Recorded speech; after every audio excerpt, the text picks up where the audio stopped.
चला या ठिकाणी आपण पाहतोय की 5 बॉल मध्ये 17 या धावसंख्येवरती खेळतोय मयूर, त्याच बरोबरीने 1 बॉल मध्ये 3 या धावसंख्येवरती खेळतोय नामदेव.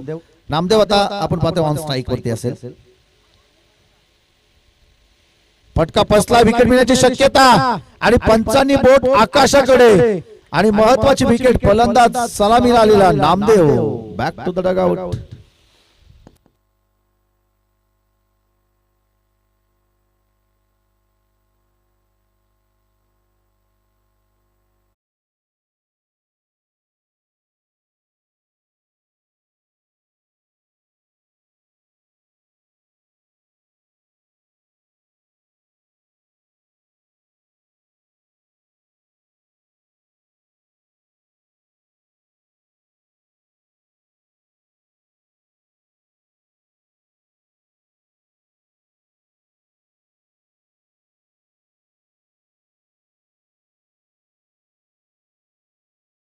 खेळाडू एकमेकांच्या विरोधात आता खेळ करत असताना आपण पाहणार आहोत. मोहन पारधी एक अनुभवी गोलंदाज आहे. पहिल्याच बॉलवरती त्यानं धावचित स्वरूपात विकेट प्राप्त केली आहे, परंतु या उर्वरित येणाऱ्या 5 बॉल मध्ये त्याला विचारपूर्वक कामगिरी करणं गरजेचं आहे. चांगली गोलंदाजी होईल अशी अपेक्षा असेल संघाच्या कॅप्टन कडून. पुन्हा एकदा वेगावरती स्वार पंचांकडे अपील, परंतु बॅट अँड बॉलचा कोणताही संपर्क त्या ठिकाणी झाला नाही आणि पुन्हा एकदा आपण पाहतोय या ठिकाणी येतोय डॉट बॉल.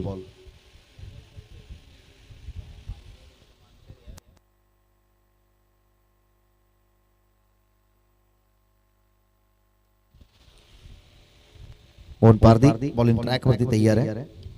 यावेळेस पुन्हा एकदा फटका बसलाय, झेलला त्या ठिकाणी पकडला आणि महत्वाची विकेट. फलंदाज जो मयूर मैदानाच्या आतमध्ये बरसत होताना तो या ठिकाणी होतोय झेलबाद.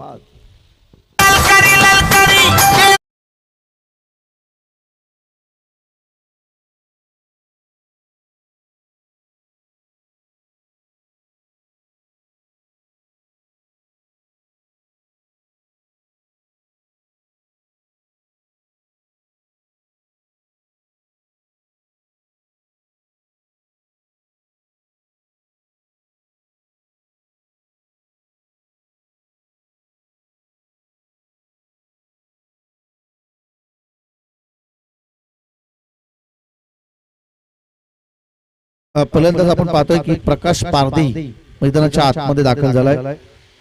निरल कोंबलवाडी टीमचे एक हा खेळाडू मोहन पारधी यांचे छोटे बंधू. आता चांगलं बॅटल रंगेल.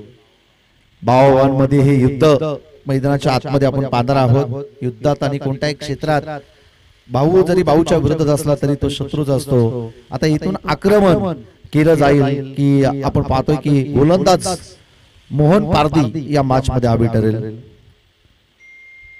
बडे मिया आणि छोटे मिया यांच्यामध्ये आता ही लढत आपण पाहणार आहोत. हे बॅटल चांगलं रंगलं जाईल. 20 या धावसंख्येवरती धावफलक स्थिरावेल. बॉलिंग ट्रॅक वरती मोहन पारधी तर प्रकाश पारधी आपण पाहतो छोटे बंधू ऑन स्ट्राइक वरती. एकमेकांचे डावपेच, एकमेकांची वीक झोन दोन्ही खेळाडूंना माहिती आहेत. यावेळेस हेलिकॉप्टर फिरवलं होतं, परंतु बॅट अँड बॉलचा त्या ठिकाणी संपर्क झाला नाही. पुन्हा एकदा डॉट बॉल येतोय. मागच्या मॅच मध्ये देखील जणू काय असंच चित्र आपण अलीकडच्या आपण पाहतो शेवटच्या 2 षटकामध्ये पाहिलं होतं. केवळ 5च धावा गोलंदाजाने खर्ची केल्या होत्या आणि त्याच चित्रानुसार आपण पाहतोय की या मॅच मध्ये देखील तसंच चित्र. पहिल्या षटकामध्ये सचिन लांगीनं 20 खर्ची केल्यात, परंतु आतापर्यंत मोहन पारधीनं एकही धाव कंप्लीट केली नाही. मेडन षटक टाकेल का, मेडन षटक टाकेल का मोहन पारधी. कालच्या दिवसामध्ये काय आक्रमकता राहिली.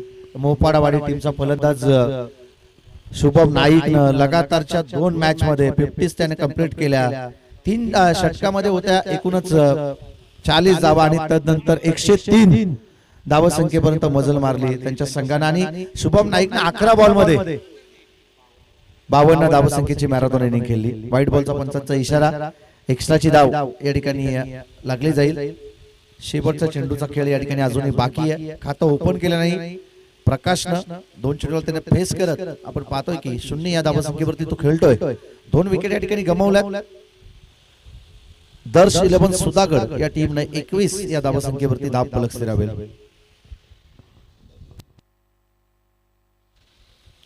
बोलो ते यार.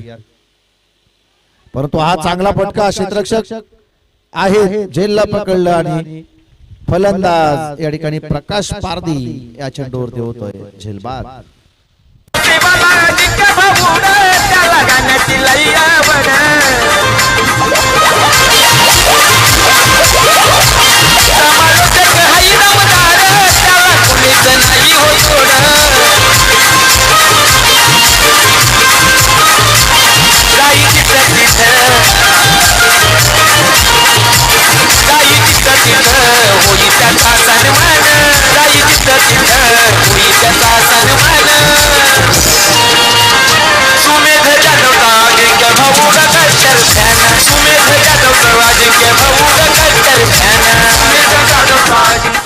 Thank you DJ. या ठिकाणी आपण पाहतोय की महत्वाची विकेट प्राप्त केली आणि या षटकामध्ये मोहन पारदीनं काय कमबॅक केलं.